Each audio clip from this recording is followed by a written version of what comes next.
Why do we keep spare tires in our vehicle? Well, one of the things that it does is really gives us peace of mind in the event an emergency should arise. The majority of you watching this has either some type of betrayal or broken trust in your relationship, or possibly will encounter, unfortunately, some type of broken trust or deception, betrayal, broken trust in your relationship.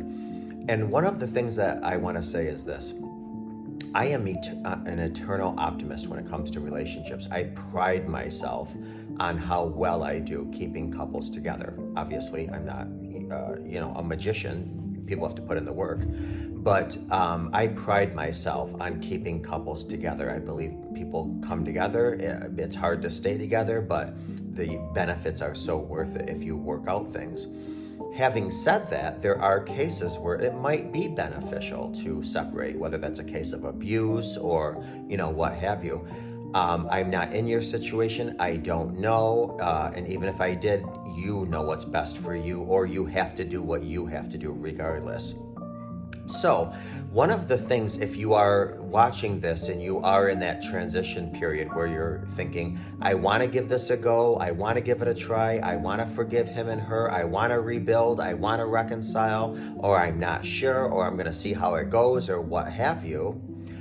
One of the things that I recommend is that you take out a sheet of paper and you write down all the things that are an emergency in case an emergency comes. So basically, where can I come up with, $250 if I need it? Well, can I go to my son? Can I go to my sister? Can I go to my father? Can I go to the bank? What kind of credit do I have? So write down a few resources, a few people, a few places where if you need money, you can reach out to. Also, write down a few places that you can go if you need temporary temporary housing. Is there a women's or a men's shelter in your area that you can go to? Is there a family member you can crash at their place? Is there a friend, a neighbor, where you can temporarily stay in case of an emergency? What are some other resources in your area? Is there places where you can call? I know in a lot of areas you can call like 211 or what have you, and they will give you options of resources that are out there. Okay, here's temporary places to go if you're in this kind of situation. These people will give you cards where you can get something to eat. These people will set you up in a hotel. This company will do this, that agency will do that. So you really want to write down a backup plan in case you need to leave. Doesn't mean you are going to leave, and I hope you never do leave. But just like spare tires, just like prenuptials, sometimes they give people peace of mind.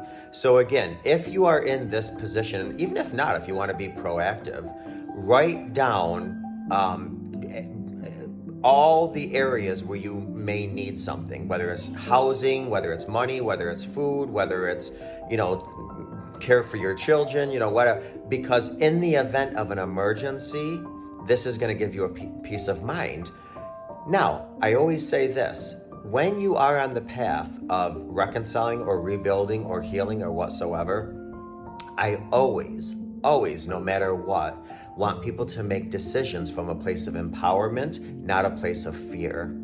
And sometimes just simply by knowing, I have paperwork in my drawer where I can execute a plan if need be, helps people make decisions from a place of empowerment rather than you're just on your own merits at times thinking, oh my God, what am I going to do? Where am I going to go? Especially when our mind is hijacked and we're in this fight or flight mode. Write it down. I hope you never have to use it. I hope you never have to call any of these agencies, friends, or family, but it will give you peace of mind just knowing you have it should an emergency ever arise. Because I want you to make decisions not from a place of fear, but from a place of empowerment.